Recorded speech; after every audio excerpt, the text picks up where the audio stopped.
नमस्कार दोस्तों, स्वागत है आपका अपने चैनल एसएमएसएस ग्लोबल पर। दोस्तों आज है 5 सितंबर 2020 और 5 सितंबर 2020 के करंट अफेयर्स के जितने भी महत्वपूर्ण क्वेश्चन बनेंगे सारे हम इस वीडियो में जानेंगे। तो चलिए शुरू करते हैं 5 सितंबर 2020 के करंट अफेयर्स का इस वीडियो को।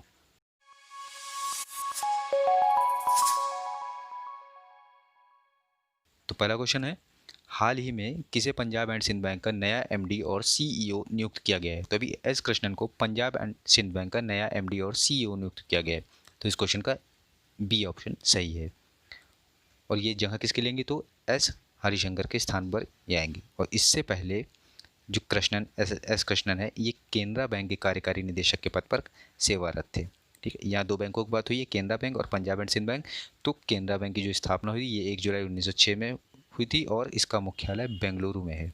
ठीक, बात करते हैं पंजाब एंड सिंध बैंक की। तो इसकी स्थापना 24 जून 1908 को हुई थी और इसका मुख्यालय नई दिल्ली में है। तो इस क्वेश्चन से आपको इतनी जानकारी मिल जाती है। आगे बढ़ते हैं, हाल ही में किस देश के पूर्व क्रिकेटर डेविड कैपेल का निधन हुआ है?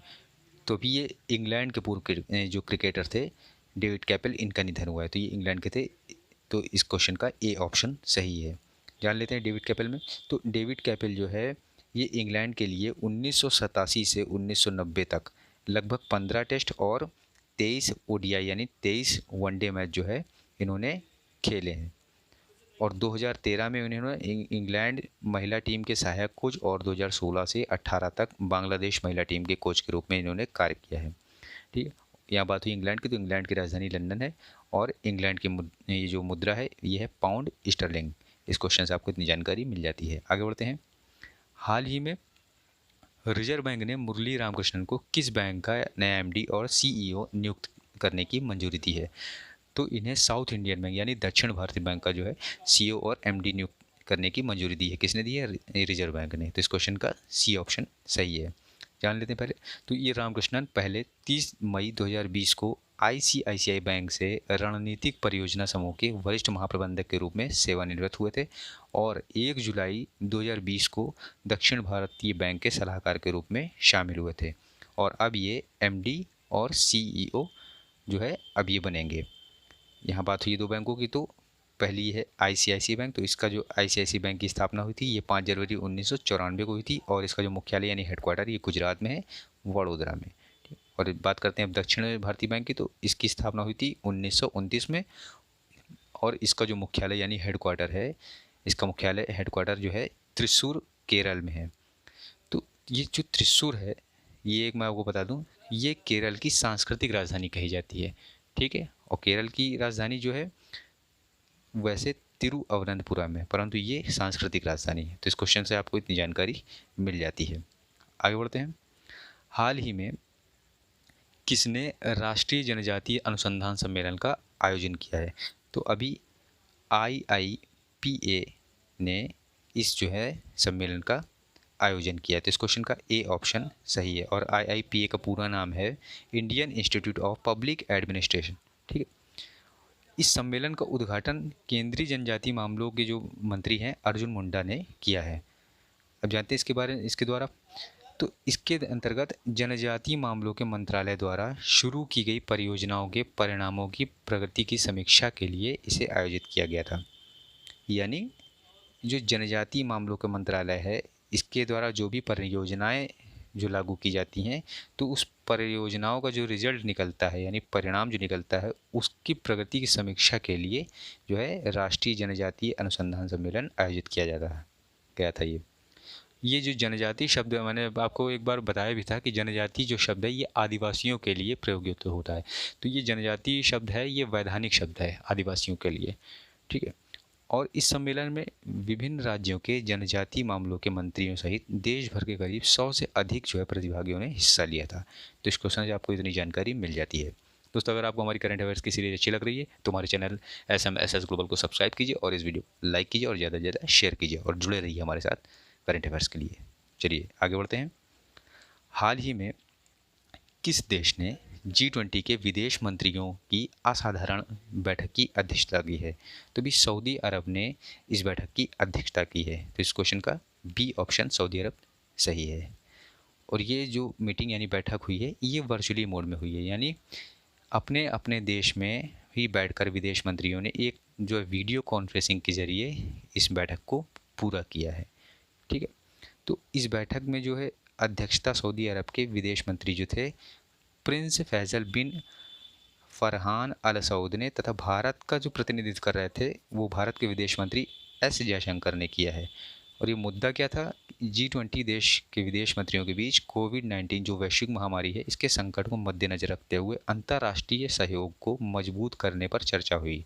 यानी इसके अंतर्गत जितने भी देश आते हैं, यानी जो 20 देश आते हैं, इनमें आपस में एक दूसरे के सहयोग को लेकर चर्चा हुई। और ये भी एक पॉइंट जो है ध्यान में रखा गया था कि जो विदेशी छात्र हैं उनके हितों की भी रक्षा की जा सके, और जो ये नाविक जो फंसे हुए हैं उनके घर वापस जो है उनको भेजा जा सके।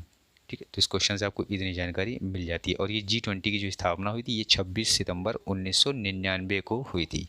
ठीक है, आगे बढ़ते हैं। हाल ही में किस कंपनी ने AIMA Chanakya national management games 2020 में जीत हासिल की है? तो अभी NTPC ने चाणक्य नेशनल मैनेजमेंट गेम्स में जीत हासिल की। तो इस क्वेश्चन का ए ऑप्शन सही है। चलिए जानते हैं। तो चाणक्य राष्ट्रीय मैनेजमेंट गेम्स एक तरीके से ऑनलाइन बिजनेस सिमुलेशन गेम है, और इसका प्रतिवर्ष जो है हर साल ये आयोजित किया जाता है। और इसका उद्देश्य क्या है? विभिन्न उद्योग, जानते हैं हर देश में जो है अलग अलग उद्योग होते हैं, तो विभिन्न उद्योगों के भागीदार कार्यपालकों को एक संगठन चलाने की जटिलताओं से, यानी एक संगठन चलाने में क्या क्या परेशानी आती हैं और उसमें क्या क्या जो है चैलेंजेस होते हैं उसको फेस कराना जो है इसका उद्देश्य है। यानी इस आयोजन से उन्हें विशेषज्ञता तथा कौशल का लाभ देना है। ठीक है, अब यहाँ बात हुई NTPC की। तो NTPC की स्थापना है ये 7 नवंबर 1975 को हुई थी, और इसका हेडक्वार्टर यानी मुख्यालय नई दिल्ली में है। और NTPC का पूरा नाम है राष्ट्रीय ताप विद्युत निगम लिमिटेड। ठीक, आगे बढ़ते हैं। हाल ही में द्विपक्षीय समुद्री अभ्यास इंदिरा नेवी का कौन सा संस्करण आरंभ हुआ है? तो अभी 11वां संस्करण इंदिरा नेवी का आरंभ हुआ है। तो इस क्वेश्चन का डी ऑप्शन सही है। जानते इसके बारे में। तो ये इंदिरा नेवी एक समुद्री अभ्यास है, और ये रूस एवं भारत दोनों देशों की नौसेनाओं के बीच दीर्घकालिक रणनीति का एक संबंध का प्रतीक भी है। यानी होता क्या इसके अंदर, रूस और भारत जो है ये समुद्री अभ्यास करते हैं, तो इसी का नाम इंदिरा नेवी है। ठीक, और ये शुरू कब हुआ था? तो 2003 में शुरू हुआ था। और इसका उद्देश्य क्या था? तो समुद्री सुरक्षा कार्यवाही के दौरान, यानी जब कोई देश अपनी समुद्री सुरक्षा कर रहे हैं अपनी सीमा की, तो उसके दौरान एक दूसरे की जो प्रक्रिया है उसको समझना और आपस में तालमेल को जो है बैठाना जो है इसका उद्देश्य है। ठीक है, और ये जो अभ्यास है ये 2 चरणों में होता है।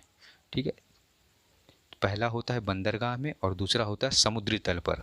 परंतु इस वक्त जो है कोविड-19 जो वैश्विक महामारी है इसके द्वारा जितने प्रतिबंध चल रहे हैं, तो इसके चलते बिना संपर्क के केवल समुद्री सतह पर द्विपक्षीय समुद्री अभ्यास किया जा रहा है। ठीक है, तो इस क्वेश्चन से आपको ये जानकारी मिल रही है। और यहाँ बात हो रही है नौसेना की। तो भारतीय नौसेना की जो स्थापना हुई थी ये 5 सितंबर 1612 को हुई थी। और भारतीय नौसेना दिवस मनाया जाता है कब? 4 दिसंबर को। अच्छा, 4 दिसंबर को ही क्यों मनाया जाता है? 4 दिसंबर को इसलिए मनाया जाता है क्योंकि 4 दिसंबर 1971 को भारत और पाकिस्तान का जो युद्ध हो रहा था, तो उसमें भारतीय नौसेना ने पाकिस्तानी नौसेना के बहुत से युद्धपोत जो है जलमग्न कर दिए थे और एक जीत हासिल की थी। तो इस दिन को भारतीय नौसेना दिवस के रूप में मनाया जाने लगा। और बात हुई यहाँ पे रूस की। तो रूस के जो राष्ट्रपति हैं वो व्लादिमीर पुतिन है, और रूस की राजधानी है मॉस्को, और रूस की जो मुद्रा है वो है रूसी रूबल। तो इस क्वेश्चन से आपको इतनी जानकारी मिल जाती है। दोस्तों आगे बढ़ते हैं। हाल ही में किसे क्रोएशिया गणराज्य में भारत का नया राजदूत नियुक्त किया गया है? तो अभी राजकुमार श्रीवास्तव को राजदूत नियुक्त किया गया है क्रोएशिया गणराज्य का। तो इस क्वेश्चन का बी ऑप्शन सही है। और ये है कौन? ये है IFS अधिकारी, यानी इंडियन फॉरेन सर्विस के अधिकारी हैं ये। और ये 1997 यानी 1997 बैच के अधिकारी हैं। और ये प्रेजेंट टाइम में टोक्यो स्थित भारतीय दूतावास में मिशन उप प्रमुख के रूप में सेवारत हैं या कार्यरत हैं।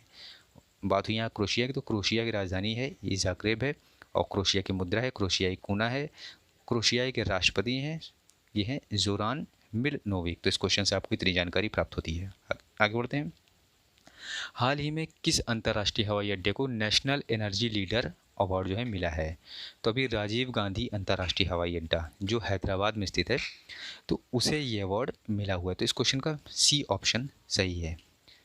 जानते हैं इस बारे में। तो भारतीय उद्योग परिसंघ और गोदरेज ग्रीन बिजनेस सेंटर द्वारा ऊर्जा दक्षता क्षेत्र के महत्वपूर्ण और नवीन प्रयासों को पहचानने के लिए ऊर्जा प्रबंधन में उत्कृष्टता के लिए राष्ट्रीय पुरस्कार की जो है शुरुआत की गई थी। ठीक है, तो ये है क्या कि ऊर्जा प्रबंधन यानी ऊर्जा का मैनेजमेंट किस हिसाब से वो जो ये क्या कहते हैं, ये हवाई अड्डा है अंतर्राष्ट्रीय, तो वो किस हिसाब से ऊर्जा का मैनेजमेंट कर रहा है, यानी कितनी वहाँ पे खपत होती है बिजली की और वहाँ पे उसका क्या प्रभाव पड़ता है, जो खपत होती है बिजली की उस पर उसका प्रभाव पर्यावरण पे कितना क्या पड़ रहा है, तो वो सब मैनेज किस ढंग से हो रहा है, तो उसके अंतर्गत इसको पुरस्कार मिला है। तो उसका मैनेजमेंट अच्छा था। यहाँ बात हुई भारतीय उद्योग परिसंघ की, तो इसकी जो स्थापना हुई ये 1895 में हुई थी और जो है इसके जो अध्यक्ष हैं ये हैं उदय कोटक। ठीक है, और इसका जो मुख्यालय है ये है नई दिल्ली में। ठीक, तो इस क्वेश्चन से आपको इतनी सारी जानकारी मिल जाती है। ठीक है दोस्तों, तो ये आज के करंट अफेयर्स के इतने सारे क्वेश्चन जो है आपके लिए थे। तो दोस्तों